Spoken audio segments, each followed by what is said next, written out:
The lavender oil had stained the inside of my wrist again. I could smell it each time I reached for a glass, each time I folded a napkin, that faint sweetness rising from my own pulse like a second heartbeat. 11 years of polishing silver and pressing linens in this house, and the scent had settled into my skin the way salt settles into old wood. It was simply what I was made of now. The dining room needed me that evening more than it usually did. Philomena had been in the kitchen since dawn, and the aroma of her ragout had spread through every corridor of the villa like a living thing, warm and thick and layered with hours of attention. There were 16 place settings to arrange. Cairo was hosting. That fact alone changed the temperature of the entire household. When Cairo Esposito hosted a dinner, every surface in the villa had to be immaculate. Every glass had to catch the chandelier light without a single fingerprint. Every napkin folded into a shape tight enough to hold its own weight. I understood the language of that demand. Not because he barked orders, because he never did, but because I had learned over 11 years to read a house the way a sailor reads the sky.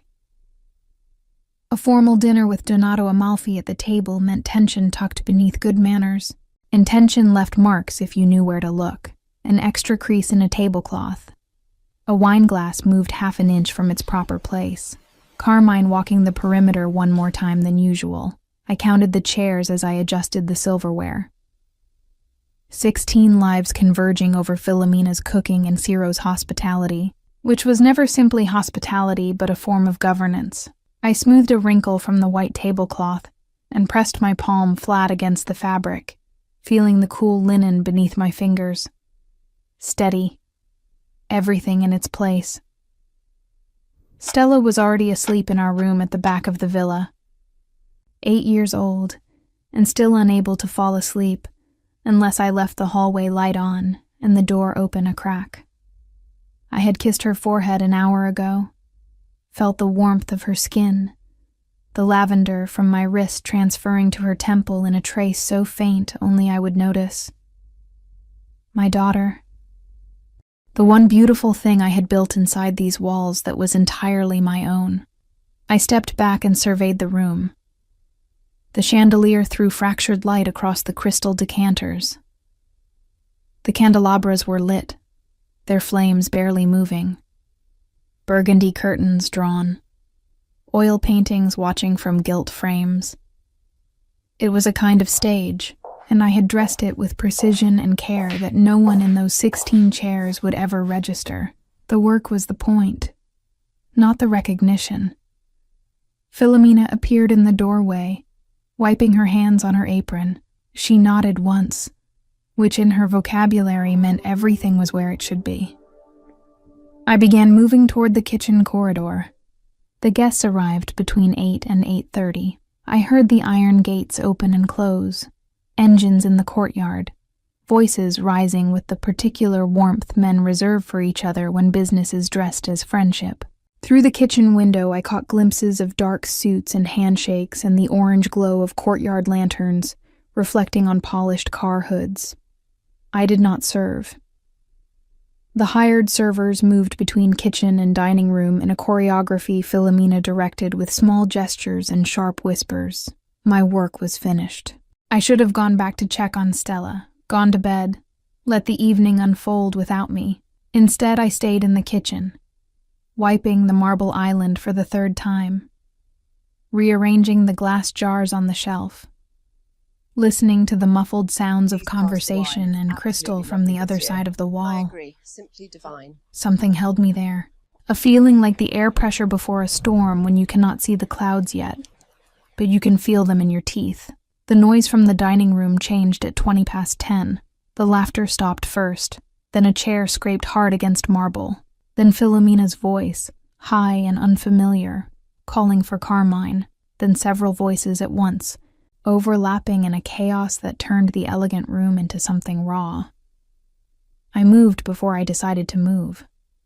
Through the service corridor, through the heavy door, into the dining room where the candles were still burning, and the wine was still breathing in the decanters. but the stage had collapsed.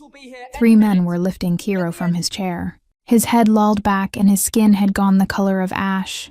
Donato Amalfi stood against the far wall with both hands raised, saying something I could not hear over the blood rushing in my ears. I pressed my palm flat against the door frame, steady, but nothing was steady anymore. Someone had called Dr. Sorrento. Someone was pulling a car around. Someone was shouting about a hospital and privacy. I stood in the door frame and watched them carry the most powerful man in Naples through his own home, like a body already surrendered, and the lavender on my wrist smelled suddenly like something from a funeral parlor. They took him through the courtyard. The lemon trees caught the headlights as the car pulled away. Then the gates closed, and the villa held its breath. The dining room was still lit. The food was still on the plates. One glass had tipped, and a dark stain of wine spread slowly across the white tablecloth like an answer to a question no one had asked. I picked up my cloth and began to clean. The phone rang at 3:51 in the morning. I know the exact time, because I was staring at the small ceramic clock on my nightstand when the sound cut through the silence like a blade across glass. I had not slept. I had lain in the dark beside Stella, listening to her breathing, running my thumb over the silver medallion at my wrist, waiting for news I already suspected, but refused to form into words. Carmine's voice was the wrong kind of steady, the kind men build when the truth beneath it is too heavy for normal speech. He said Kiro's heart had stopped. He said the doctors had tried 3 times, and the 3rd time they could not bring him back. He said they had declared him gone at 3:47. 4 sentences that dismantled 11 years of certainty in less time than it takes to fold a napkin. I set the phone down and felt my hand shaking against the wood. The ceramic clock ticked. Stella's breathing continued, small and even, from the bed beside mine. The hallway light was still on, casting a thin gold line beneath the door. Nothing had changed, and everything had changed, and the distance between those 2 truths was something I could not cross by standing still.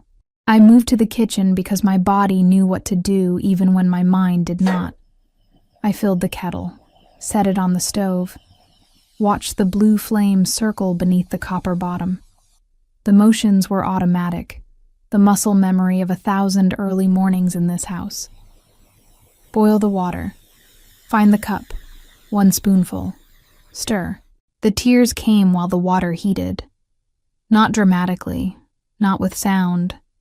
Just a steady leak down my face that I wiped with the back of my hand the way I wiped condensation from windows. Crying was a luxury that belonged to people whose grief was uncomplicated, and mine was tangled with 11 years of proximity to a man whose goodness and danger existed in the same body without contradiction.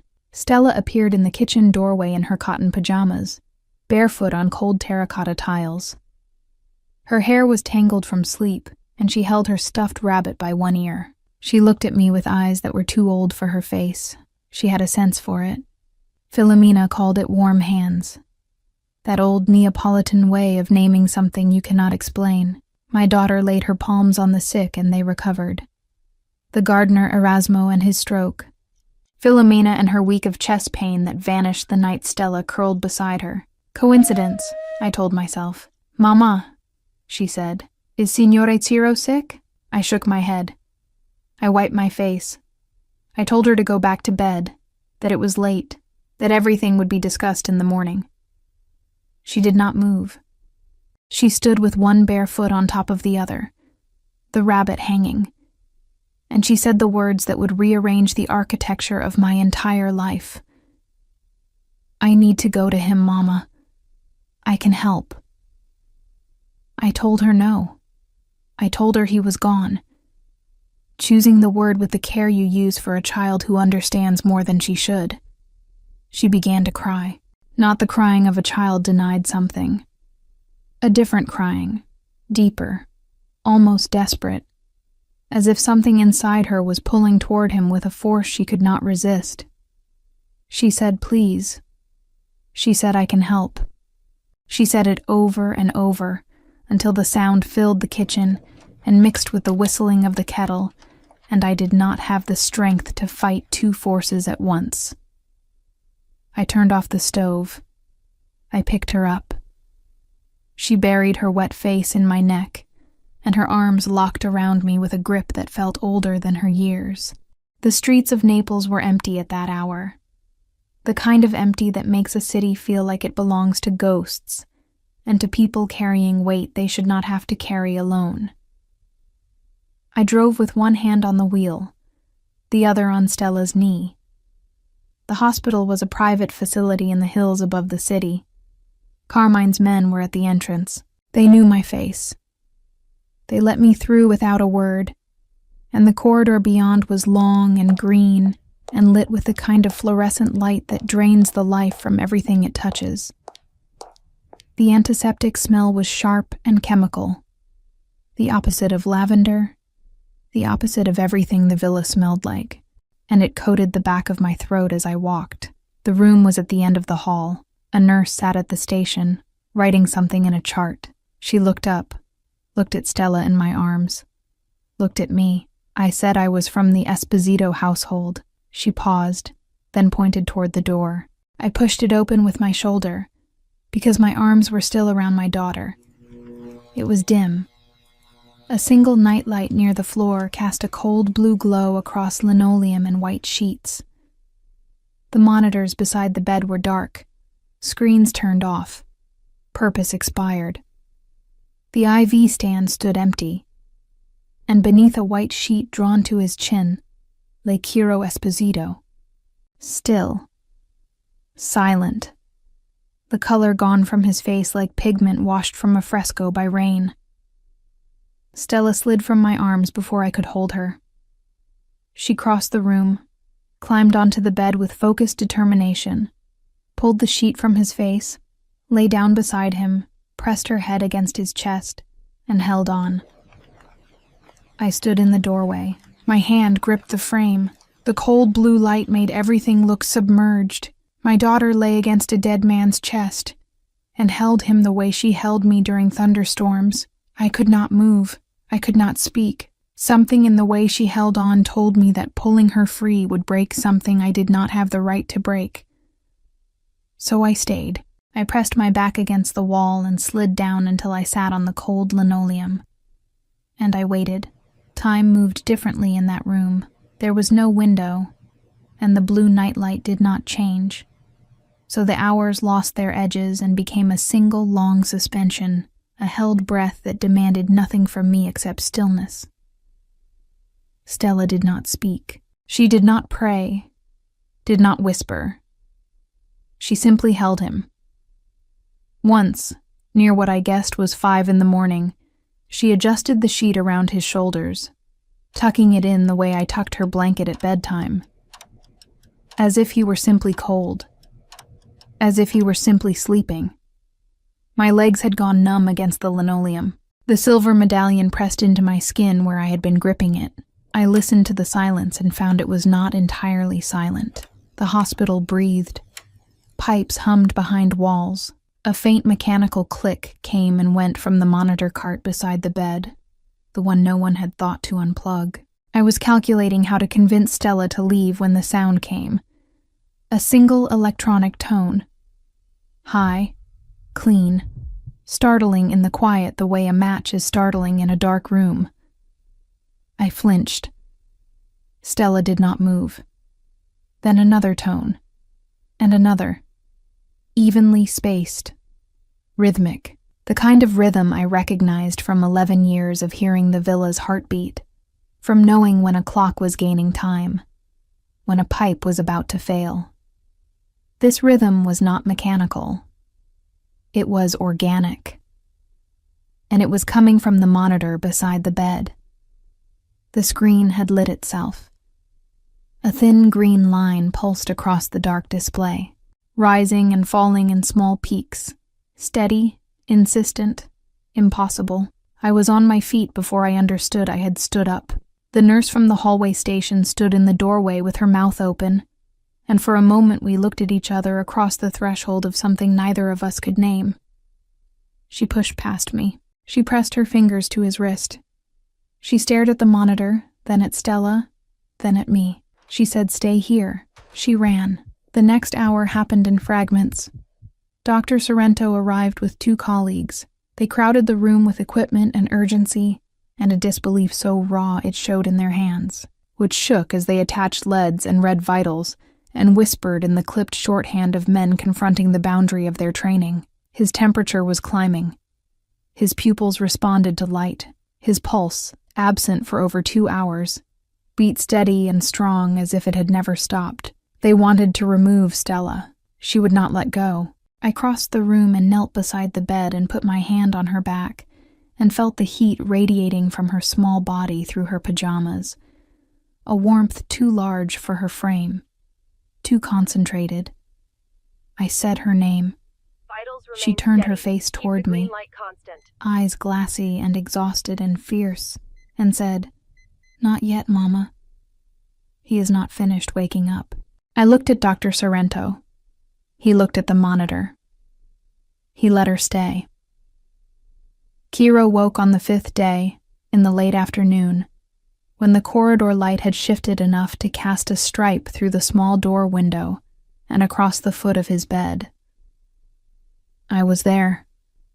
I had been there every day since that night, arriving when Stella left for the temporary care Philomena provided, leaving when visiting hours ended, sitting in the vinyl chair with my cloth in my lap, because even in a hospital room my hands needed something to hold, watching his chest rise and fall, counting breaths the way I counted silver before a dinner, making sure nothing was missing. His eyes opened slowly.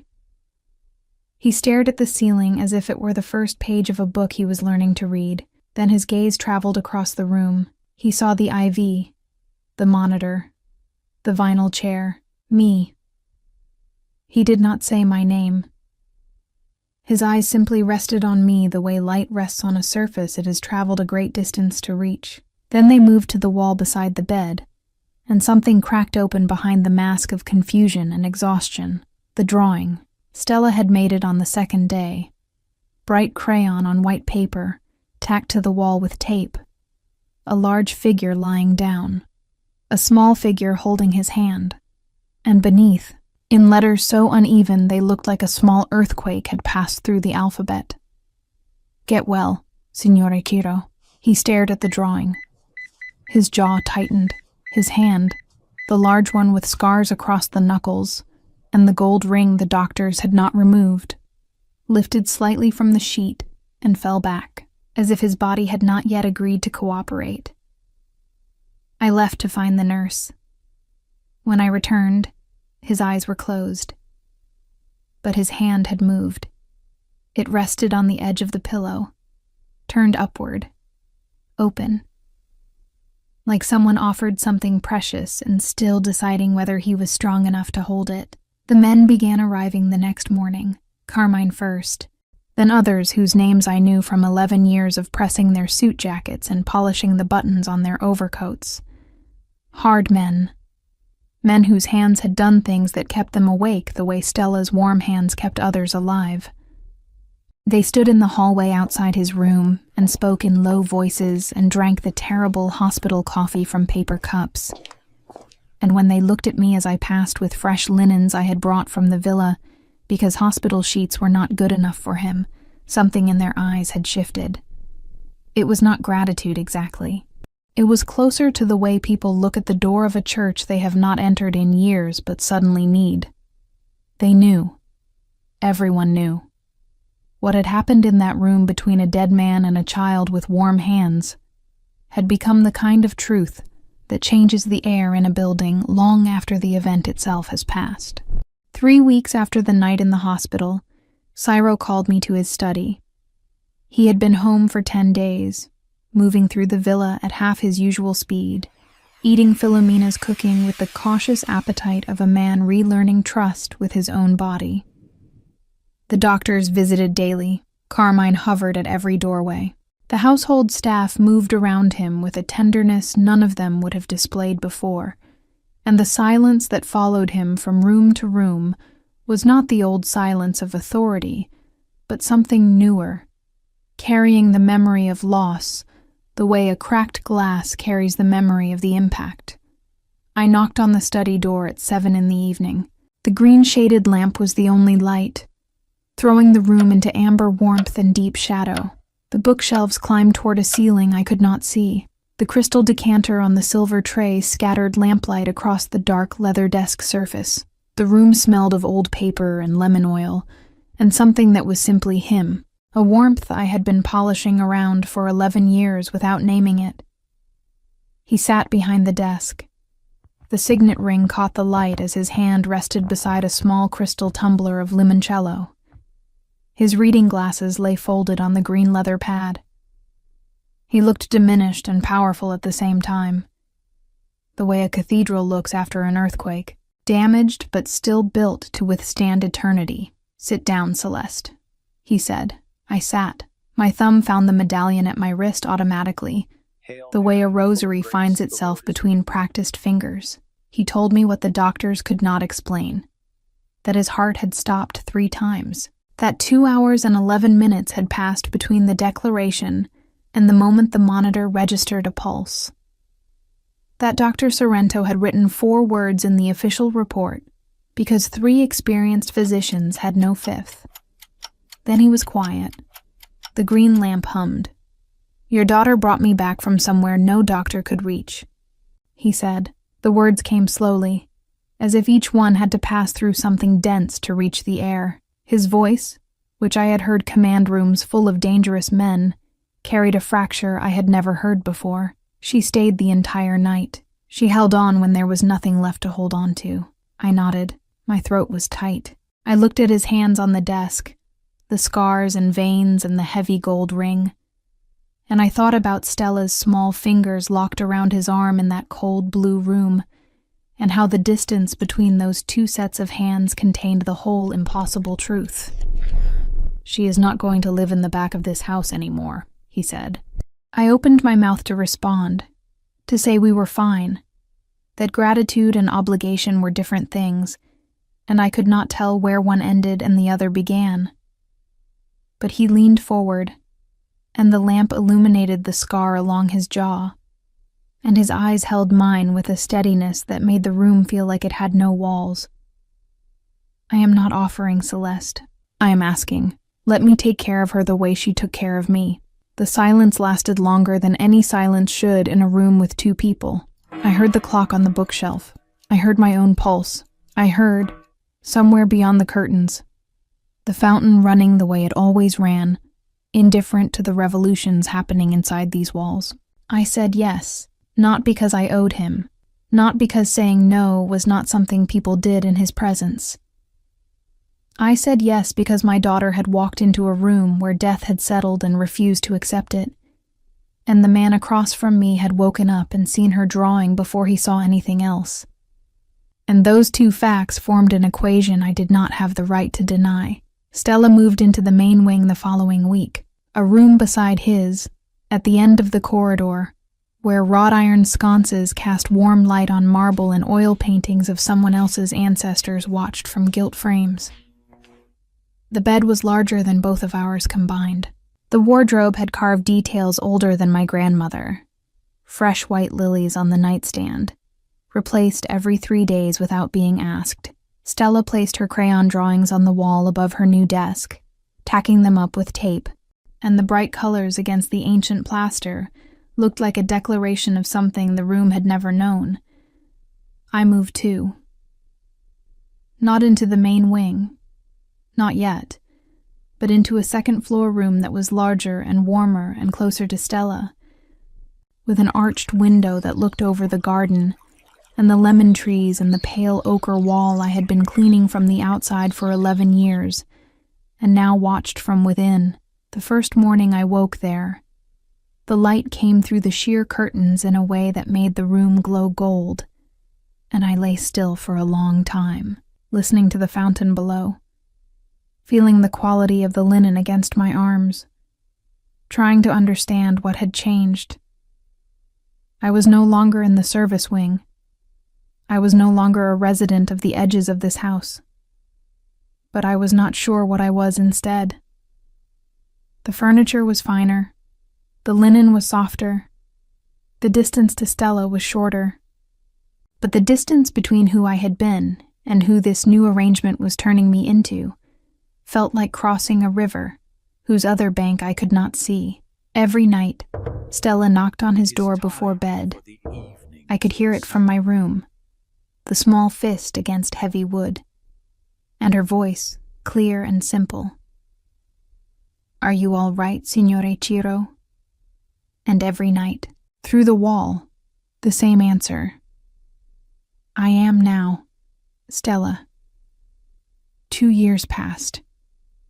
The kind of passing that does not announce itself, but accumulates quietly, the way sediment builds at the bottom of still water, until one morning you realize the ground beneath you has changed.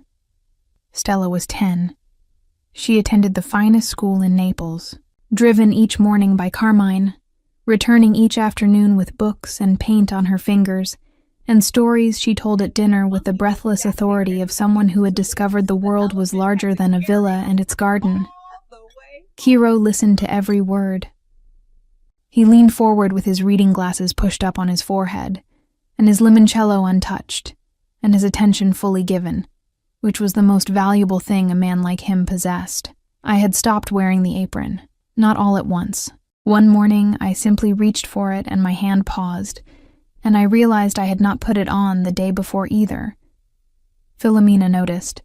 Her eyebrows communicated an entire opera. The gray dress was replaced by softer clothes, a blue sweater, proper shoes, and the braid loosened at the nape of my neck as if my hair had decided the tight discipline of the old life was no longer required. I still cleaned. Not because anyone asked, but because the work settled my mind the way prayer settles some people. I polished the study bookshelves every Thursday. My hands needed surfaces the way lungs need air, but the texture had changed. It was no longer labor. It was care. And the distinction between those two words was the distance between everything I had been and everything I was becoming. It was a Sunday morning when Stella rearranged the world again. Breakfast was in the garden beneath the pergola draped with jasmine. Philomena had set the table with fresh fruit and sfogliatelle and espresso in the small ceramic cups Ciro preferred. The lemon trees were heavy with fruit, and the morning light came through the leaves in shifting patterns that moved across the tablecloth like living lace. I sat across from Ciro. Stella sat between us, legs swinging because the chair was still too tall, a smear of powdered sugar at her mouth. She put down her pastry. She looked at me, she looked at Ciro, and she said, with the absolute clarity of a child who has been thinking something for a long time, "Mama, why does Signore Ciro not marry you? Then he could be my real father." The garden held still. Philomena, standing near the kitchen door with a coffee pot, pressed her free hand to her chest and looked at the ceiling as if asking a saint for guidance. I felt heat climb my neck and flood my face, and I stared at my espresso cup and wished briefly for the terracotta to open beneath me. I did not look at Ciro, but I felt his gaze the way you feel sunlight on closed eyelids.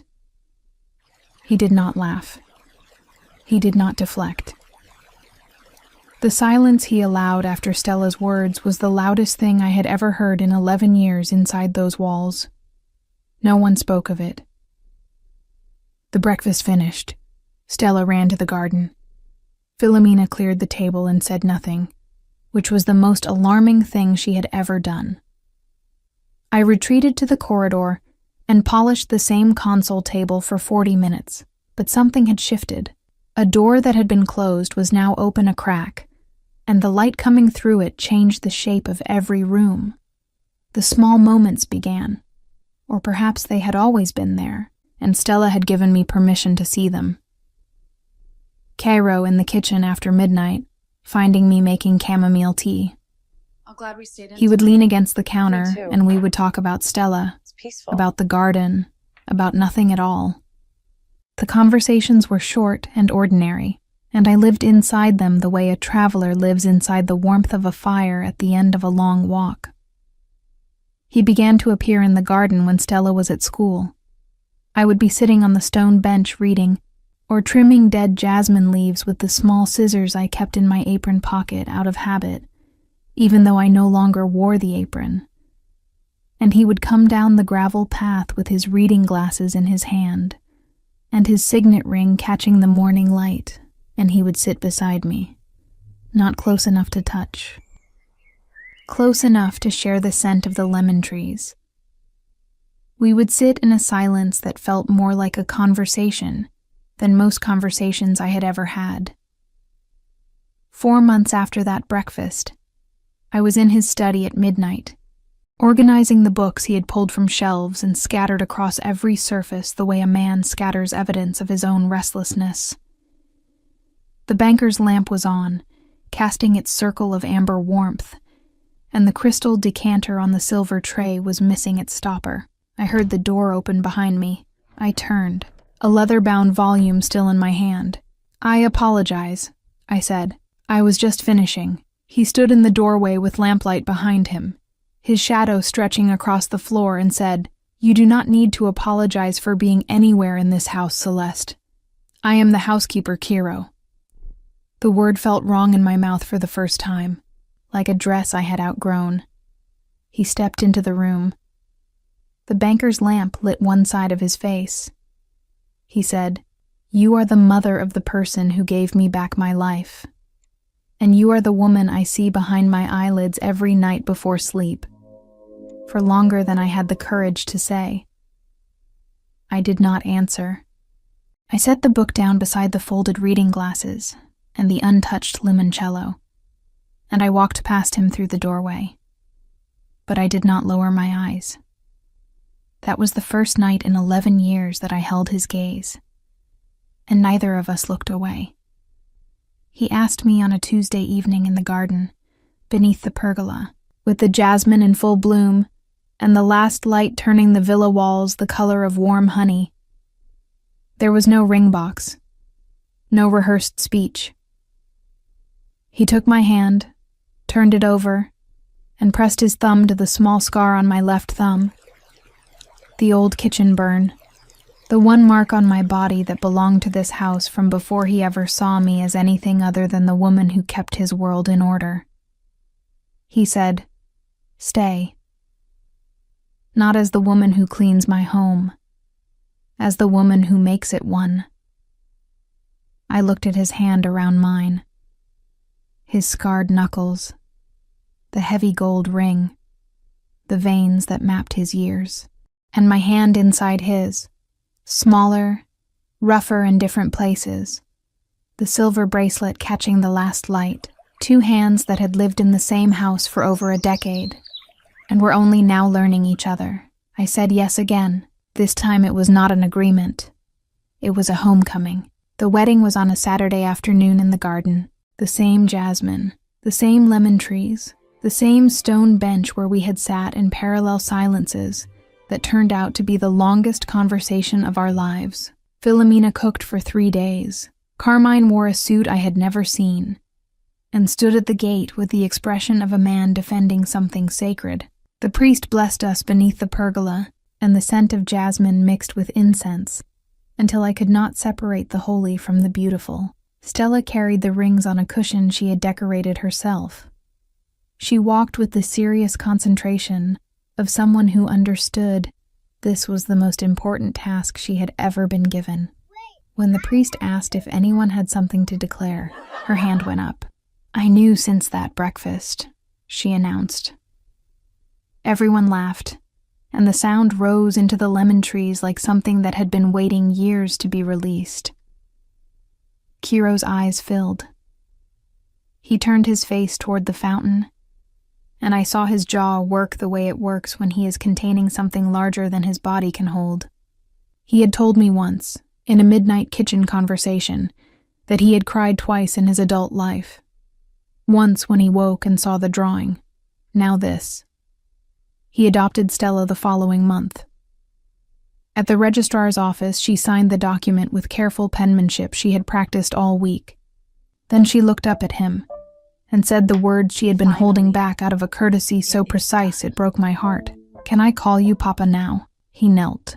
He took her face between his hands, those large, scarred hands that had built an empire and held a city in their grip, and he held her the same way she had held him that night in the hospital, gently, completely, as if the meaning of his survival was contained in the circle of his palms around her cheeks. "You always could," he said. 6 months after the wedding, Cairo dismantled his alliance with Donato Amalfi. There was no violence, only the quiet, systematic destruction of every financial structure Donato had built, conducted with the patient thoroughness of a man given a second life and determined to settle the account for the first. Donato lost everything and left Italy.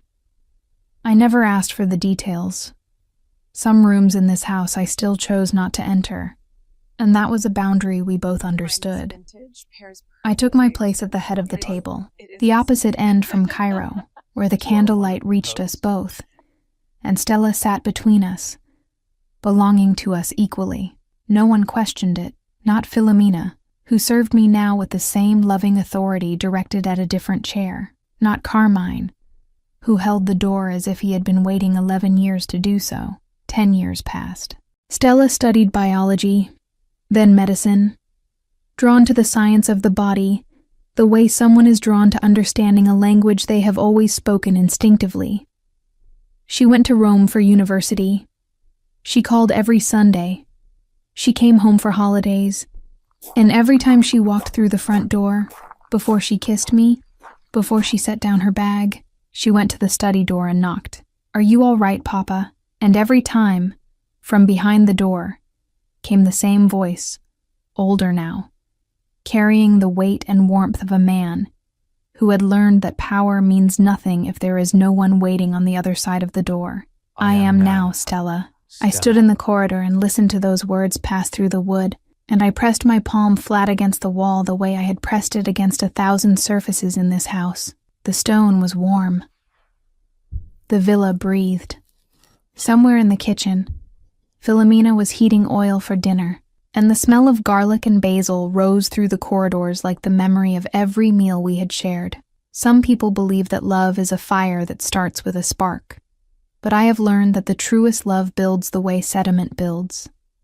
Slowly, silently, one ordinary day on top of another, until the ground beneath your feet is solid enough to hold everything you were afraid to want. My daughter taught me that the hands that heal are the hands that refuse to let go. And the man I married taught me that strength is not the fist that closes, but the palm that opens. If this story reached something inside you, something you recognize from your own life, I would love to hear it. Press that little heart and leave me a word in the comments. Tell me, have you ever watched someone you love find their way back from a place you thought they could never return from? I think many of you have, and I think your stories are just as extraordinary as this one.